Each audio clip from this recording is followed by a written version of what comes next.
HR issues can kill you. One complaint against your company can turn your world upside down. And you spend way too much time dealing with HR when you should be spending your time on making a profit. You should talk to Bambi. With Bambi, get access to your own dedicated US-based HR manager starting at just $99 per month. They get to know you and your business while providing HR expertise and the personal touch you need and want. They're available by phone, email, and real-time chat, so onboarding and terminations run smoothly. Team members reach peak performance, and your business stays compliant with changing HR regulations. And with Bambi's HR Autopilot, you'll automate important HR practices like setting policies, training, and feedback. HR managers can easily cost $80,000 a year, but Bambi starts at $99 per month. Schedule your free conversation today to see how much Bambi can take off your plate. Go to Bambi.com right now and type in Accelerate under podcast when you sign up. It'll really help the show. Spelled BAM, BEE.com. Bambi.com. Type in Accelerate. Welcome to Accelerate Your Business Growth, where we're exploring all sorts of business topics.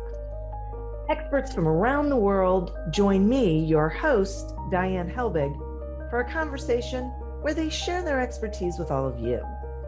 Take what you need when you need it. Featured on Inc.com, Forbes, and MSNBC's Your Business, this podcast is recognized as one of the best podcasts for small business, sales, leadership, social media, and more. When it comes to business, Accelerate Your Business Growth has got it covered. And now on with the show. My guest today is Hermann Simon. Hermann is a world-renowned management thinker, consultant, pricing expert, entrepreneur, and leading authority on the Hidden Champions business model.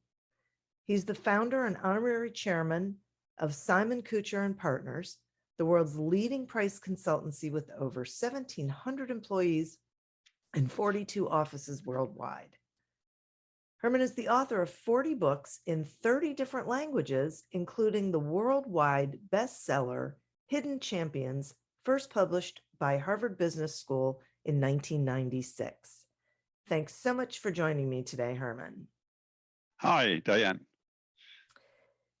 So we're going to be talking about profit, which is such a huge topic. And I would really love to start with you explaining to the listeners what profit actually is. There are so many different definitions of profit that it's really disturbing. For me, profit is only, I call it true profit, what the company or the entrepreneur can keep after he or she has fulfilled all obligations towards employees, towards suppliers, vendors, banks, the state, only what the entrepreneur can keep. So what we call net profit after taxes, after all costs. That's the only true definition of profit. Everything else is obfuscation and fogging. And there's one other definition of profit, which I really like. Profit is the cost of survival. So it's not something nice to have at the end of the year. It's like a cost which you have to earn, to plan, to budget from the very beginning. So what you can keep after having paid everything which you owe, and profit is the cost of survival. Oh, that's great. I love that. So let's talk about the causes of profit weakness and what business owners can do about them, if you would. Yeah, there are many causes of profit weakness, and in general, we must say that the true profits are much lower than people think. We did studies in Germany, the United States, and in Italy. In Germany, people in the street think that the net profit is 22% of revenue. The true number is 3.4%. In the United States, people in the street think that the profit is 31%. The true profit is a little higher. The margin is 4.9%. So there is a total misunderstanding of the profit margins. And behind the weak profit margins, there are a number of reasons. The first one is that you pursue the wrong goals. If you are revenue, market share, volume driven, you will not get the optimal profit. For instance, a case, Volkswagen, a large automotive company, for years pursued the goal to overtake Toyota. And they achieved that eventually in 2018, 2019. But the profit margin of Toyota is twice that of Volkswagen. So what is it good for to become the number one in terms of cars sold of unit and have only half the profit and half the market capitalization? So wrong goals are one cause. Another very important cause are overcapacities. If there are overcapacities in an industry, like in hotels, sometimes in airlines, in many industrial sectors, the profits are always very low. Why? Because everybody tries to get the new order, the new project, and offers prices in order to employ his workforce. That leads to destruction of profit. Another cause is to be in the wrong industry. Look at airlines. How old are airlines, or is the airline sector? Roughly 100 years. Cumulatively, the airlines have not earned a profit in 100 years. In some years, they are profitable. In other years, they make losses. If you sum it up, there's no profit. And so there are many other causes which a company may not have under control. For instance, high taxes. If we look at an international comparison, one of the countries with the highest net profitability, as I defined it, is Switzerland. And the reason is that the taxes are lower in Switzerland than in Germany. Other conditions, industry structure are similar, but in Switzerland, the net profit is 8 to 9%. In Germany, it's only a little less than 4%. And I could give you a dozen other causes, for instance, conflicts between various business functions, between sales and marketing, between finance and production. If they do not align their goals, pursue different goals, then it's very unlikely that a company will achieve the optimal profit. So this is so interesting for me. It when you were talking about the airline and you said, in the wrong industry, go a little further with me on that, because I want to make sure the listeners understand. Okay, so they haven't been profitable. So does that mean that the airline industry is not a profitable industry? Should it be handled in a different way, or are they just not operating it in the best way? It's probably both. Okay. Some people say that certain entrepreneurs love airlines, love being a pilot or something, so that money is flowing into the airline industry in spite of the fact that the profitability is so low, because it's personal subjective preferences. Another problem of airlines is that the marginal costs of a seat are zero. If a plane flies with empty seats, the seats are there, and the costs are not higher if the seats are occupied a little higher, but you can neglect that. And this means marginal costs define the lower price limit. The lower price limit for an airline seat is 0. I just had a visitor, and he said his daughter flew to Egypt for 45 euros. Euro is approximately the same as a dollar. For 40, so it's better for the airline to sell an empty seat at a very low price and fill the seat instead of flying with the empty seat. But what does that cause? And that is another very, very important factor of low profitability. This causes, of course, price wars. Price wars are very effective profit destroyers. So they offer 45 euros. The competition also goes down, and then both are at very low prices in a price war. And at Simon Kutscher, we do regular global pricing studies where we interview managers from up to 50 countries. And on the average, 59% of the companies say they are in price wars. And the worst country is Japan. In Japan, 84% of the companies say they are in price wars. And interestingly, Japan is, over the years, the country with the lowest profitability. So you see the causality there. Japanese are market share driven in particular. Toyota is an exception. I'm sorry, who's an exception?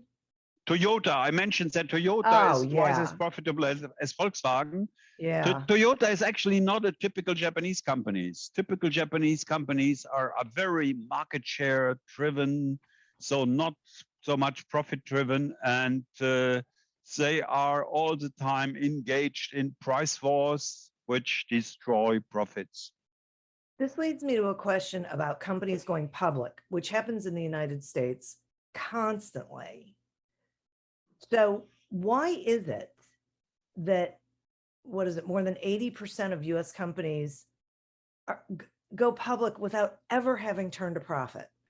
Yeah, because they have been growing very fast, and to many investors, growth seems to be more important than profit. And we experienced that already in the first internet crash 20 years ago, and also again in recent years, that companies which can double their number of customers in 3 months or in half a year and report big growth rates, and they then, which I think is a deception, they report fake profits. I don't give names of companies here, but some have community adjusted earnings before everything.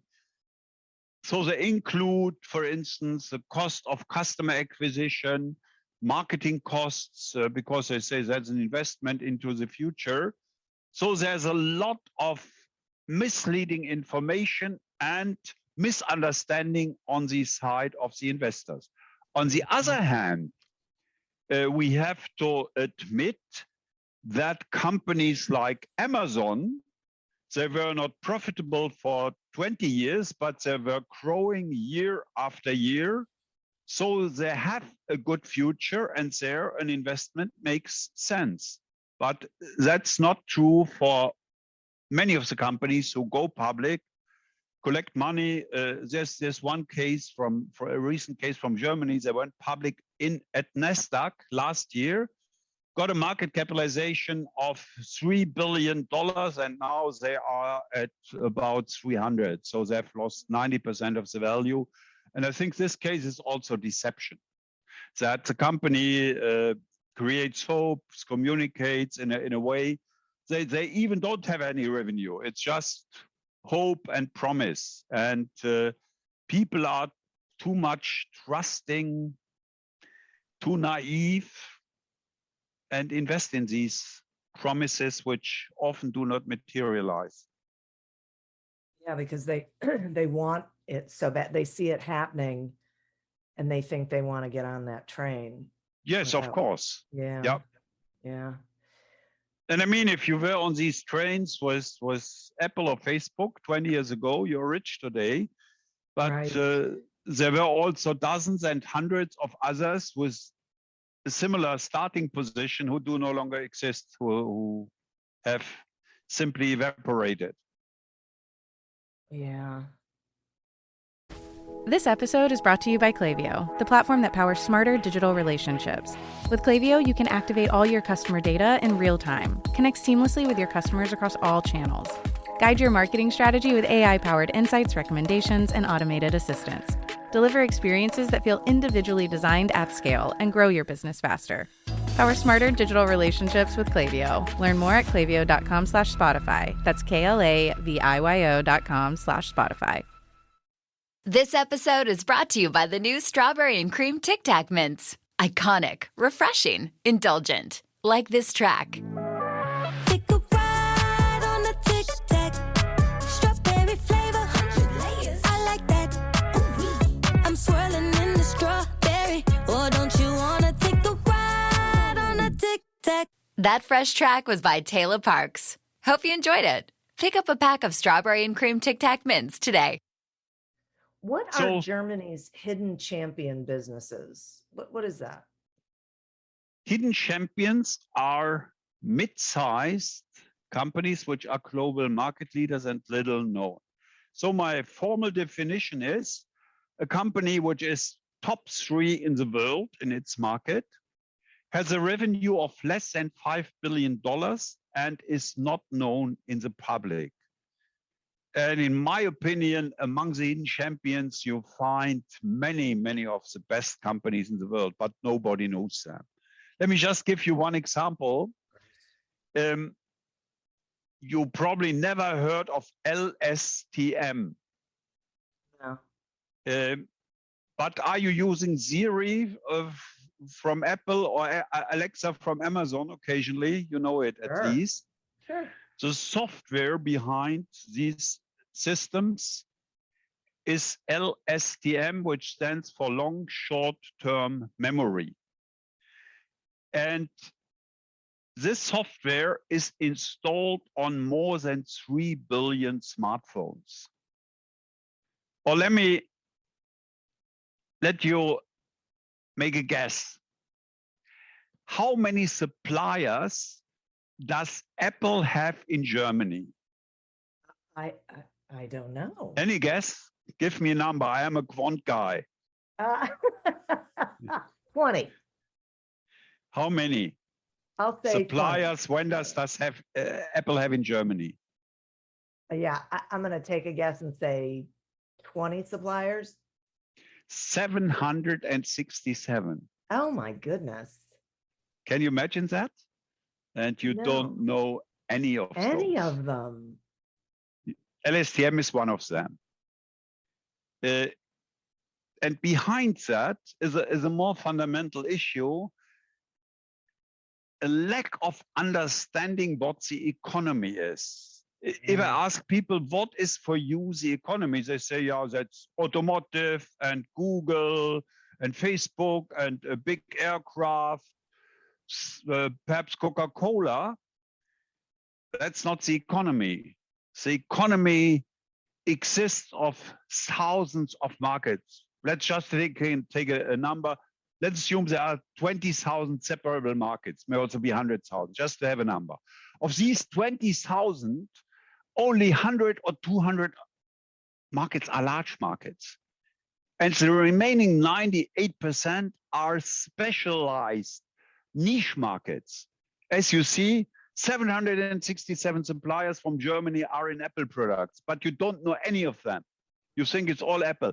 So the hidden champions operate behind the curtain of visibility, but that is the largest part of the economy. The value chains are very deep, and you only see the surface of the end product. And this is the strength of the German economy. Our per capita exports, for instance, are 5 times the per capita exports of the United States. And practically all that comes from the hidden champions. We don't have McDonald's or Coca-Cola or Procter & Gamble, but we are operating behind the curtain of visibility. And that's actually my newest book, which came out last week, Hidden Champions in the Chinese Century. Because the Chinese will be our toughest competitors, not the Americans. So, okay. So this sounds to me like the best industries to be in are these industries that are like support, that are behind the scenes, that aren't making all that people aren't aware of, that aren't making all the, media splashes and going public and all of that. Is LSTM a private company? Most of them are private companies. Okay. About 10% are publicly listed, but 90% are not publicly listed. However, it's not easy there. You really have to be very, very good. You have to be excellent. Yeah. And the 3 pillars of the Hidden Champions success are: first, the ambition to be the best in your market worldwide. And many say that even explicitly. We only do it if we are the best in the market worldwide. How do you achieve that? By focus. Only focus leads to world class. If you dissipate your competences, you will not become the best. And then focus makes a market small. How do you make it big? By globalizing. If you globalize, each market has a certain size, which is sufficient for a mid-sized company. Okay. So I just love this concept because focus really is, so many businesses try and be all things to all people, and they dilute their message, right? And it doesn't work. You can't be. Yes, that's absolutely true. Only focus leads to world class. Yeah, right. Right. So I listen to that and I think, okay, so any company then can have a healthy profit margin if they're focusing on the right things and in the right places. If their competencies lead to higher value, true value for the customer. If we talk of pricing, the topic of pricing is not price. It is value. I've been asked this question thousands of times. This is an old wisdom, because the Romans in their Latin language have the same word for value and price, namely pretium, like in precious. And only if you deliver higher value to your customers, you can charge a higher price. So profit, price, value are very closely connected, and the hidden champions simply deliver higher value. Well, because isn't that what they think of first? I think a lot of companies make the mistake of thinking about price first, right? That's the point. I said ambition to be the best. Ambition to be the best is, of course, about value, that you offer the best, the highest value to your customer. Right. Yeah, I totally get that. My question is about these concepts of purpose and stakeholder. Can you talk some about what those concepts are, and do they really work? Of course, that's a very hot current discussion. The traditional shareholder value concept says that you should orient your whole activities to increase shareholder value.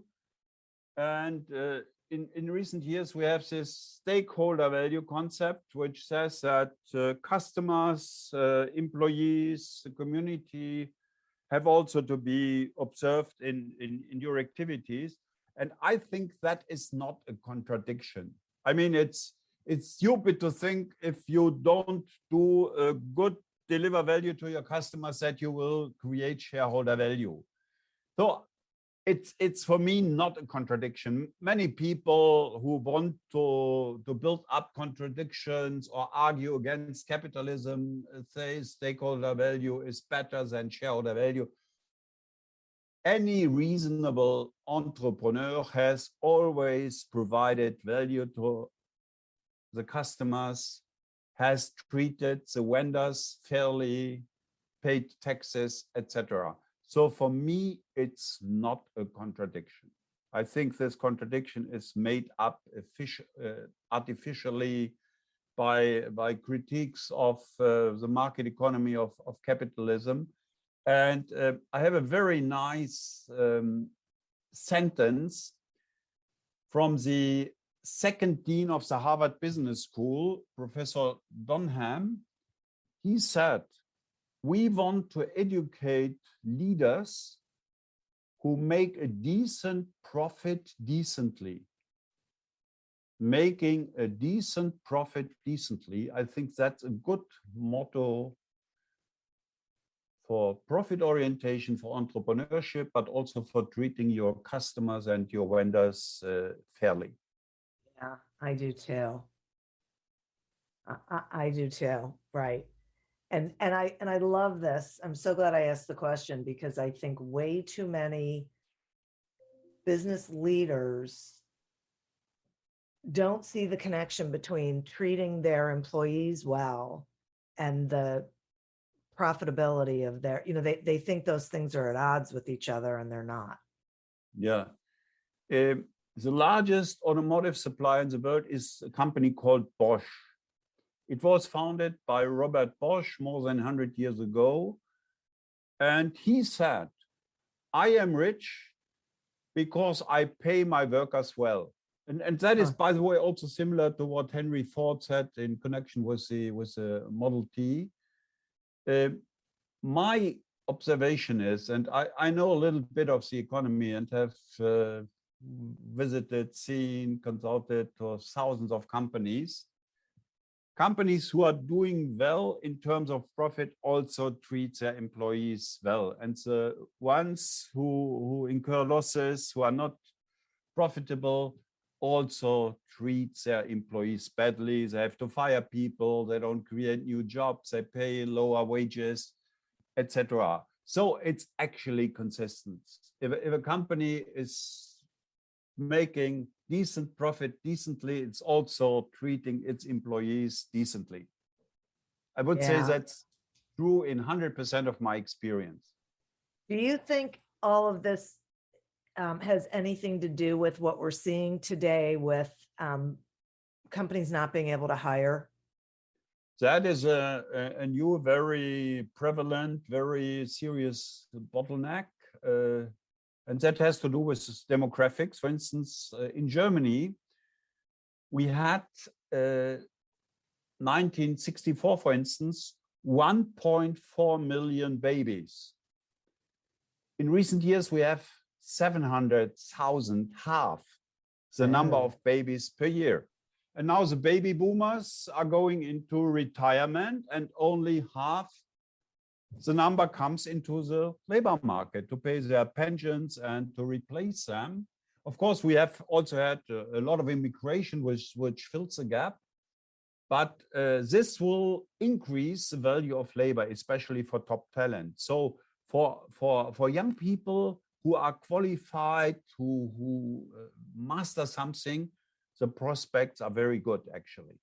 That is so, wow, that's great. I had not looked at it that way. The only thing I had looked at from a number standpoint was the number of adults who have died in the past couple of years from the COVID epidemic, and how much larger that number was from normal years, and thinking, if any of that played into it. But I wasn't thinking about the population growth or lack, or shrinking.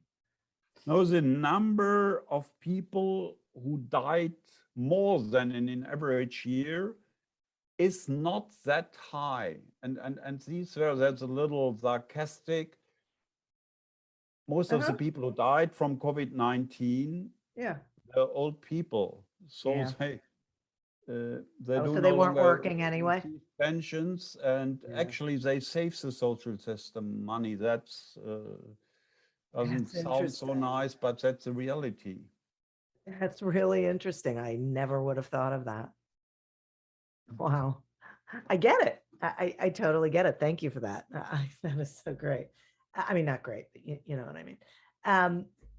So I so love this information, Hermann, and I think it is incredibly valuable for people to pay attention to. I always say, I mean, I think one of the biggest problems is too many companies focus on revenue and not on profit. And so they're making money, but they're spending too much of it and then not being able, not figuring out what's going on. So thank you so much for spending this time with me. Will you let the listeners know how they can find you and how they can get your latest book, please? Or anything else you think they should know? The simplest way to find me, to get the most recent information, is to go to hermannsimon.com. Hermann with 2N, simon.com. There you find all the recent information, the new publications and videos, audios, etc. Excellent. Thank you so much. I think this was really tremendously valuable for the listeners. And listeners, thank you. You are who we're doing this for. Thank you for tuning in to this episode of Accelerate Your Business Growth, a production of Evergreen Podcasts. Discover more episodes of this podcast and explore others at evergreenpodcast.com. As always, continue to prosper and be curious.